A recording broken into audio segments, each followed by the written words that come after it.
MP. ബഷീറിനെക്കുറിച്ച് മലയാളികൾക്ക് പ്രത്യേകിച്ച് പറഞ്ഞ് മനസ്സിലാക്കി കൊടുക്കേണ്ട കാര്യമില്ല. കേരളത്തിലെ മുതിർന്ന മാധ്യമ പ്രവർത്തകരിലൊരാൾ. ന്യൂസ് മലയാളം 24/7 എഡിറ്റർ ചുമതലയിൽ പ്രവർത്തിക്കുകയായിരുന്നു അദ്ദേഹം. ഒന്നും രണ്ടുമല്ല, പതിറ്റാണ്ടുകളായി മാധ്യമ പ്രവർത്തന രംഗത്ത് സജീവമാണ് ബഷീർ. ഇംഗ്ലീഷിലും മലയാളത്തിലുമായി 10ലധികം മാധ്യമ സ്ഥാപനങ്ങളിൽ അദ്ദേഹം പ്രവർത്തിച്ചിട്ടുണ്ട്.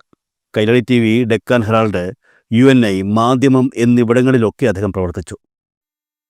മലയാളത്തിലെ ആദ്യ സമ്പൂർണ്ണ വാർത്താ ചാനലായ ഇന്ത്യ വിഷൻ എല്ലാവർക്കും ഓർമ്മ കാണും. 2003 ഇന്ത്യ വിഷൻ തുടങ്ങിയപ്പോൾ സ്ഥാപക പത്രാധിപ സമിതി അംഗമായിരുന്നു എം.പി. ബഷീർ. 2010 മുതൽ 2014 വരെ ഇന്ത്യ വിഷന്റെ എക്സിക്യൂട്ടീവ് എഡിറ്ററായി പ്രവർത്തിച്ചു. കേരളത്തിലെ ഡിജിറ്റൽ മാധ്യമരംഗത്തെ ആദ്യകാല സ്വതന്ത്ര സംരംഭങ്ങളിലൊന്നായ സൗത്ത് ലൈവിൻ്റെ സഹസ്ഥാപകനും എഡിറ്ററുമായിരുന്നു അദ്ദേഹം. മലയാള മാധ്യമരംഗത്തെ സംബന്ധിച്ച് എം.പി. ബഷീർ എന്ന പേര് ഒഴിച്ചുകൂടാൻ പറ്റാത്തതാണെന്ന് ഞാൻ പ്രത്യേകിച്ച് പറയേണ്ട ആവശ്യമില്ല.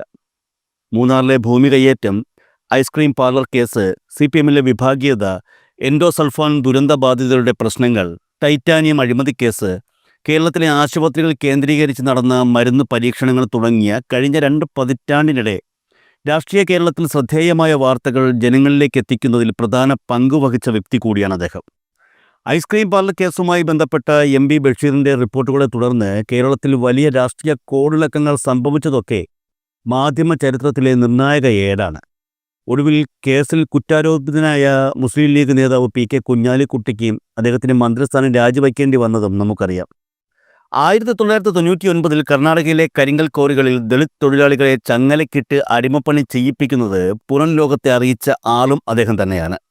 കോറി മുതലാളികളുടെ മനുഷ്യാവകാശ ചൂഷണം പുറത്തു കൊണ്ടുവന്ന ഈ റിപ്പോർട്ടിന് ഹ്യൂമൻ റൈറ്റ്സ് വാച്ചിൻ്റെ റൈറ്റ്സ് റിപ്പോർട്ടർ അവാർഡ് ലഭിച്ചു. ഡെക്കാൻ ഹെറാൾഡിൽ പ്രസിദ്ധീകരിച്ച young grandmothers of Malappuram എന്ന വാർത്ത നാഷണൽ ഫൗണ്ടേഷൻ ഫോർ ഇന്ത്യയുടെ മാധ്യമ ഫെല്ലോഷിപ്പിന് അർഹമായി. കേരളത്തിലെ ടെലിവിഷൻ ചാനലുകളുടെ ഉള്ളടക്കത്തെക്കുറിച്ചുള്ള പഠനത്തിന് എഡിറ്റർ പ്രേം ഭാട്ടിയ സ്മാരക ഫെല്ലോഷിപ്പ് കരസ്ഥമാക്കി. കേരളത്തിലെ ആദിവാസി മേഖലയിലെ ആരോഗ്യ പ്രശ്നങ്ങളെക്കുറിച്ചുള്ള പഠനത്തിന് പാനോസ് സൗത്ത് ഏഷ്യ ഫെല്ലോഷിപ്പ് ലഭിച്ചിട്ടുണ്ട്. മാത്രമല്ല, കുറിയടത്ത് താത്രിയുടെ സ്മാർത്ത വിചാരത്തിൻ്റെ 100ാം വർഷത്തിൽ കേരളത്തിലെ ലൈംഗിക വിചാരണകളെക്കുറിച്ച് DC ബുക്സ് പ്രസിദ്ധീകരിച്ച 3 കുറ്റവിചാരണകൾ എന്ന പുസ്തകത്തിൻ്റെ രചയിതാവ് കൂടിയാണ് എം.പി. ബഷീർ. അദ്ദേഹം അത്ര ചെറിയ പുള്ളിയല്ല എന്നുള്ളത് ഇതിൽ നിന്നൊക്കെ നമുക്ക് ബോധ്യമാണ്. അദ്ദേഹം ഇപ്പോൾ ജോയിൻ ദ സ്റ്റോറി എന്ന പേരിൽ ഒരു യൂട്യൂബ് ചാനൽ ആരംഭിച്ചിട്ടുണ്ട്. വരുന്ന നിയമസഭാ തെരഞ്ഞെടുപ്പ് കേരളത്തിൽ 2 മുന്നണികളെ സംബന്ധിച്ചും വളരെ നിർണായകമായ ഒന്നാണ്. പ്രത്യേകിച്ചും ഈ കഴിഞ്ഞ തദ്ദേശ സ്വയംഭരണ തെരഞ്ഞെടുപ്പിൽ UDF മേൽക്കൈ നേടിയത് വലിയ രീതിയിലുള്ള ടെസ്റ്റുകൾക്കാണ് വഴിവച്ചിരിക്കുന്നത്. ഇതുമായി ബന്ധപ്പെട്ട എം.പി. ബഷീർ നടത്തുന്ന ചില ശ്രദ്ധേയമായ വിലയിരുത്തലുകളുണ്ട്. വരുന്ന നിയമസഭാ തെരഞ്ഞെടുപ്പിൽ ആര് വിജയിക്കുമെന്നുള്ളതും അതിനുശേഷം കേരളത്തിൻ്റെ രാഷ്ട്രീയ ഭാവി എന്തായിരിക്കുമെന്നുള്ളതും തദ്ദേശ സ്വയംഭരണ തെരഞ്ഞെടുപ്പിലെ പ്രകടനവുമായി നിയമസഭാ തെരഞ്ഞെടുപ്പിനെ ബന്ധപ്പെടുത്താമോ എന്നുള്ളതുമൊക്കെ അദ്ദേഹം ഈ വിലയിരുത്തലിൽ പറഞ്ഞു വയ്ക്കുന്നുണ്ട്. കേരളത്തിലെ രാഷ്ട്രീയ സ്പന്ദനങ്ങൾ പതിറ്റാണ്ടുകളായി അറിഞ്ഞുകൊണ്ടിരിക്കുന്ന ഒരു വ്യക്തി എന്നുള്ള നിലയിൽ തന്നെ അദ്ദേഹത്തിൻ്റെ ആ വിലയിരുത്തൽ ഉറപ്പായും നമ്മൾ കേൾക്കേണ്ടത് കൂടിയാണ്. പ്രാദേശിക സർക്കാരുകളിലേക്ക് നടന്ന തെരഞ്ഞെടുപ്പുകളുടെ ഫലം കേരളത്തിലെ ഒരു ഭരണമാറ്റം അന്തിമമായി തീരുമാനിക്കപ്പെട്ടു കഴിഞ്ഞതിൻ്റെ തെളിവാണെന്ന വിലയിരുത്തൽ അസ്ഥാനത്താണെന്ന് തോന്നുന്നു എന്ന് പറഞ്ഞുകൊണ്ടാണ് എം.പി. ബഷീർ ആരംഭിക്കുന്നത്. അതിനുള്ള കാരണവും അദ്ദേഹം വിവരിക്കുന്നുണ്ട്. കഴിഞ്ഞ 20 വർഷങ്ങളിലെ കേരളത്തിൻ്റെ വോട്ടിംഗ് പ്രവണതകളും ഇത്തവണത്തെ കണക്കുകളും സൂക്ഷ്മമായി നോക്കുമ്പോൾ ഈ ഫലം നിയമസഭയിൽ അതേപടി പ്രതിഫലിക്കുമെന്ന് കരുതാനാവില്ല എന്നാണ് അദ്ദേഹം പറയുന്നത്. പ്രാദേശിക ജനവിധിയുടെ കാരണങ്ങൾ സംബന്ധിച്ച് ഇരു മുന്നണികളുടെയും ധാരണകളും അവയുടെ അടിസ്ഥാനത്തിൽ LDFും UDFും കൈക്കൊള്ളുന്ന നടപടികളും തിരുവനന്തപുരത്തെ വിജയത്തെ മുൻനിർത്തി കേന്ദ്ര സർക്കാരിൻ്റെ സഹായത്തോടെ BJP ചെയ്യാൻ പോകുന്ന PR പണികളും നിർണായകമാണ്. സർക്കാർ രൂപീകരിക്കാനുള്ള സാധ്യത ഇടതു വലത് മുന്നണികൾക്കും അവരിൽ ആരുടെ സാധ്യതയിലും അങ്കലാപ്പുണ്ടാക്കാനുള്ള അവസരം BJPക്കും തുറന്നു കിടക്കുന്നുവെന്നാണ് താൻ കരുതുന്നത് എന്നാണ് അദ്ദേഹം പറയുന്നത്. പ്രാദേശിക വോട്ടുകളെ മണ്ഡലങ്ങളിലേക്ക് മാറ്റിയിട്ടുള്ള 2 കണക്കുകളാണ് തനിക്ക് ലഭ്യമായതെന്നാണ് അദ്ദേഹം പറയുന്നത്. മനോരമയുടെയും മാധ്യമത്തിൻ്റെയും. മനോരമയുടെ ടാബുലേഷനിൽ 80 UDF, 58 LDF, 2 NDA എന്നാണ് കാണുന്നത്.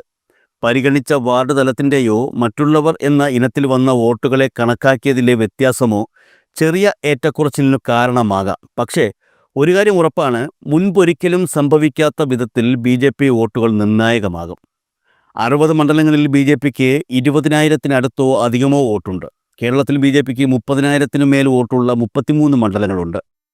LDF, UDF വ്യത്യാസം 6,000-ൽ താഴെയുള്ള 20-ലധികം മണ്ഡലങ്ങളിൽ ബി ജെ പിക്ക് 30,000-ന് മേലെയാണ് വോട്ട്. ഉദാഹരണം, മനോരമയുടെ കണക്കനുസരിച്ച് UDFന് 685 വോട്ടിൻ്റെ ലീഡുള്ള ഉദുമയിൽ ബി ജെ പിക്ക് 22,277 വോട്ടുണ്ട്. 2,781 വോട്ടിൻ്റെ ലീഡ് കണക്കാക്കുന്ന ബത്തേരിയിൽ ബി ജെ പിക്ക് 28,827 വോട്ടുകളുണ്ട്. ബി ജെ പിക്ക് 1,00,000-ന് മേൽ വോട്ടുള്ള ഏലത്തൂരിൽ LDFിൻ്റെ ലീഡ് 5,938 മാത്രം. LDFന് 1,826 വോട്ടിൻ്റെ ലീഡ് നൽകുന്ന ചെങ്ങന്നൂരിൽ ബി ജെ പിക്ക് 40,000-ന് മേലെ വോട്ടുണ്ട്. ഈ വോട്ടുകളൊക്കെ നേരത്തെയും ഉണ്ടായിരുന്നു. എന്നാൽ പുതിയ സാഹചര്യത്തിൽ ഇത്തരം മണ്ഡലങ്ങൾ അതിനിർണായകമാകുമെന്നുള്ളതാണ് കണക്കുകൂട്ടൽ. സ്വന്തമായോ സഖ്യം ചേർന്നോ കേരളം ഭരിക്കാൻ ബി ജെ പിക്ക് കഴിയില്ല എന്നത് ഉറപ്പായിരിക്കെ തന്നെ മറ്റു 2 മുന്നണികളിൽ ആര് കേരളം ഭരിക്കണമെന്ന് തീരുമാനിക്കാൻ RSSൻ്റെ ഒറ്റ തീരുമാനം മതി. അതാണ് നില എന്നുള്ളതാണ് MB ബഷീർ ചൂണ്ടിക്കാട്ടുന്നത്. LDFന് മേൽ 5% വോട്ട് ഷെയറിൻ്റെ മേൽക്കൈയുണ്ട് എന്നതാണ് UDFിൻ്റെ വലിയ പ്രതീക്ഷാഹേതു. ശരിയാണ്, 5% സ്വിങ് വലിയ കാറ്റ് വീഴ്ചയുണ്ടാവും കേരളത്തിൽ. പക്ഷേ മറ്റുള്ളവർ എന്ന കാറ്റഗറിയിലെ 13% അപ്പോഴും പിടികൊടുക്കാതെ മാറി നിൽപ്പുണ്ട്. നിയമസഭയിൽ അത് എങ്ങോട്ടും അറിയാം. UDFിൻ്റെ വിജയത്തിന് പിന്നിൽ ആ മുന്നണിയുടെ മികവോ പ്രവർത്തനങ്ങളോ ഒരു തരത്തിലും കാരണമായിട്ടില്ല. അവർ വോട്ടെടുപ്പ് ദിവസം പോലും അലമുണ്ടാക്കുകയായിരുന്നു. അവരുടെ നയസമീപനങ്ങളോടുള്ള ജനപ്രിയതയോ അവർ നടത്തിയ പ്രതിപക്ഷ പ്രവർത്തനത്തിൻ്റെ അംഗീകാരമോ അല്ല തദ്ദേശ വിജയം. 10 വർഷത്തെ ഇടതുഭരണത്തോടുള്ള ഒരു ചെടിപ്പിൻ്റെ പേരിൽ ഒരു മേൽക്കൈ UDFിനുണ്ടായി എന്നുള്ളതാണ് യാഥാർത്ഥ്യം. സ്വപ്നാടനത്തിലേക്ക് തിരിഞ്ഞ കോൺഗ്രസ്സുകാർ അറിയേണ്ട ചില കാര്യങ്ങളുണ്ട്. 2001-ലെ AK ആന്റണിയുടെ വിജയത്തിന് ശേഷം ആധികാരികതയുള്ള ഒരു വിജയം നിയമസഭയിൽ കേരളം UDFിന് നൽകിയിട്ടില്ല. 2001-ൽ കോൺഗ്രസിനെ നിയമസഭയിലേക്ക് തെരഞ്ഞെടുത്ത അതേ ജനം 2004-ൽ വാജ്പേയി സർക്കാരിനെ താഴെ ഇറക്കാൻ മുന്നിട്ടിറങ്ങുകയും മലപ്പുറം ഉൾപ്പെടെ 18 ലോക്സഭാ സീറ്റുകൾ LDFിന് നൽകുകയും ചെയ്തു. 2005-ലെ തദ്ദേശത്തിലും 2006-ലെ നിയമസഭയിലും അതേ നില തുടർന്നു. പക്ഷേ 2009-ൽ ലോക്സഭയിലെത്തിയപ്പോൾ കളം മാറ്റി ചവിട്ടി. അതിനിടയിൽ 2008-ൽ നിയമസഭാ മണ്ഡല പുനർനിർണയവും നടന്നു. 2010-ലെ പ്രാദേശിക തെരഞ്ഞെടുപ്പിലെ ഫലം ഇന്നത്തേതിനേക്കാൾ UDFിന് അനുകൂലമായിരുന്നു. തൊട്ടടുത്ത നിയമസഭയിൽ 100 സീറ്റിൻ്റെ ലീഡാണ് കോൺഗ്രസ് പ്രതീക്ഷിച്ചത്. എന്നാൽ പിറവത്തും മണലൂരിലും 1000 വോട്ട് മറിഞ്ഞിരുന്നെങ്കിൽ ഫലം മറ്റൊന്നായേനെ.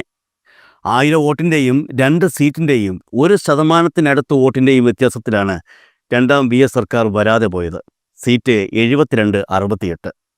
അതുകൊണ്ട് 2010-ഉം 2011-ഉം ഇത്തവണ ആവർത്തിക്കുമെന്ന് പറയാറായിട്ടില്ല. ലോക്സഭയിലേക്കും നിയമസഭയിലേക്കും പ്രാദേശിക സമിതികളിലേക്കും സവിശേഷമായ രാഷ്ട്രീയ ഉദ്ദേശത്തോടെ വോട്ട് ചെയ്യുന്ന ഏറ്റവും രാഷ്ട്രീയ പ്രബുദ്ധതയുള്ള വോട്ടർമാരാണ് നമ്മളെന്ന് ഉറപ്പിച്ചു പറയാൻ ഈ 2 പതിറ്റാണ്ടിൻ്റെ കണക്കുകൾ മാത്രം മതി. 2026-ലെ ഫലം കോൺഗ്രസിനും CPM-നും ഒരുപോലെ പ്രധാനമാണ്. ചുരുങ്ങി രാഷ്ട്രീയ ആസ്ഥാനം ഫലത്തിൽ കേരളത്തിലേക്ക് മാറ്റിയ കോൺഗ്രസിന് ഇവിടെയും ഒരു തോൽവിയുണ്ടായാൽ രാഷ്ട്രീയ പ്രസക്തി തന്നെ നഷ്ടമാകും. രാജ്യത്തെ പ്രതിപക്ഷത്തിൻ്റെ നേതൃത്വത്തിനുള്ള നിയമസാധുത നഷ്ടപ്പെടും. എന്നാൽ CPM തോറ്റാൽ ഇടതുപക്ഷത്തിൻ്റെ ചരിത്രം തന്നെ വഴിതിരിയും. തോറ്റാൽ അരനൂറ്റാണ്ടിനിടയിൽ ആദ്യമായി ഒരു സംസ്ഥാനത്ത് പോലും ഇടതുഭരണം നിലവിലില്ലാത്ത ഒരവസ്ഥയാകും അടുത്ത മെയ് മാസത്തോടെ വന്നു ചേരുക.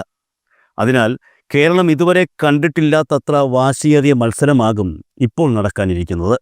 MB ബഷീർ പറയുന്നു, എൻ്റെ നോട്ടത്തിൽ ഇടതുപക്ഷത്തിൻ്റെ മതനിരപേക്ഷ നിലപാടുകൾ മുൻപൊരിക്കലുമില്ലാത്ത വിധം സംശയത്തിൻ്റെ നിഴലിലായി എന്നുള്ളതാണ് അവർ നേരിട്ട പരാജയത്തിൻ്റെ ഏറ്റവും പ്രധാന കാരണം.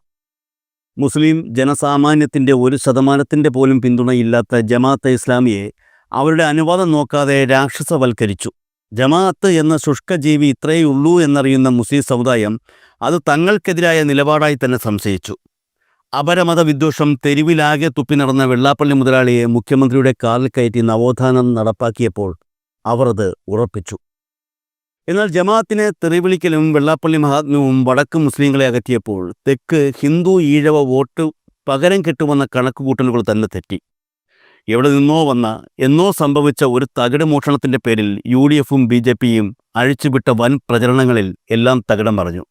ശരിക്കും അയ്യപ്പനുണ്ടെന്ന് അവിശ്വാസികൾക്ക് പോലും തോന്നും വിധം അയ്യപ്പ കോപമുണ്ടായി. AKG സെൻറ്ററിൻ്റെ അടുക്കളപ്പുറത്തെ അധിക ഭക്ഷണം തേടിയെത്തുന്ന CPMൻ്റെ സോഷ്യൽ മീഡിയ പെറുക്ക് തീനികൾ കരുതി വച്ച കതിനുകളൊന്നും പിന്നെ പൊട്ടിയതുമില്ല എന്നും എം പി ബഷീർ പറയുന്നുണ്ട്. അവസാനമായി എം പി ബഷീർ പറഞ്ഞു നിർത്തുന്നത് ഇങ്ങനെയാണ്: എന്നോട് കോപിക്കരുത്, എല്ലാം താൽക്കാലികമാണെന്ന് പറയാനാണ് ഇത്രയും പറഞ്ഞത്. എനിക്ക് തോന്നുന്നത് ഡിസംബർ 13, അതായത് തദ്ദേശ സ്വയംഭരണ തെരഞ്ഞെടുപ്പ് ഫലം വന്ന ദിവസം, അത് ആരുടെയും മേലുള്ള അന്തിമ വിധിയെഴുത്തല്ല എന്നാണ്. എന്നാൽ പുതിയ വോട്ടർ പട്ടികയുടെ അടിസ്ഥാനത്തിൽ 2026 മെയ് മാസം നടക്കുന്ന നിയമസഭാ തെരഞ്ഞെടുപ്പ് കോൺഗ്രസിൻ്റെയും ഇന്ത്യയിലെ ഇടതുപക്ഷത്തിൻ്റെയും മേലുള്ള നിർണായകമായ വിധിയെഴുത്തായിരിക്കും.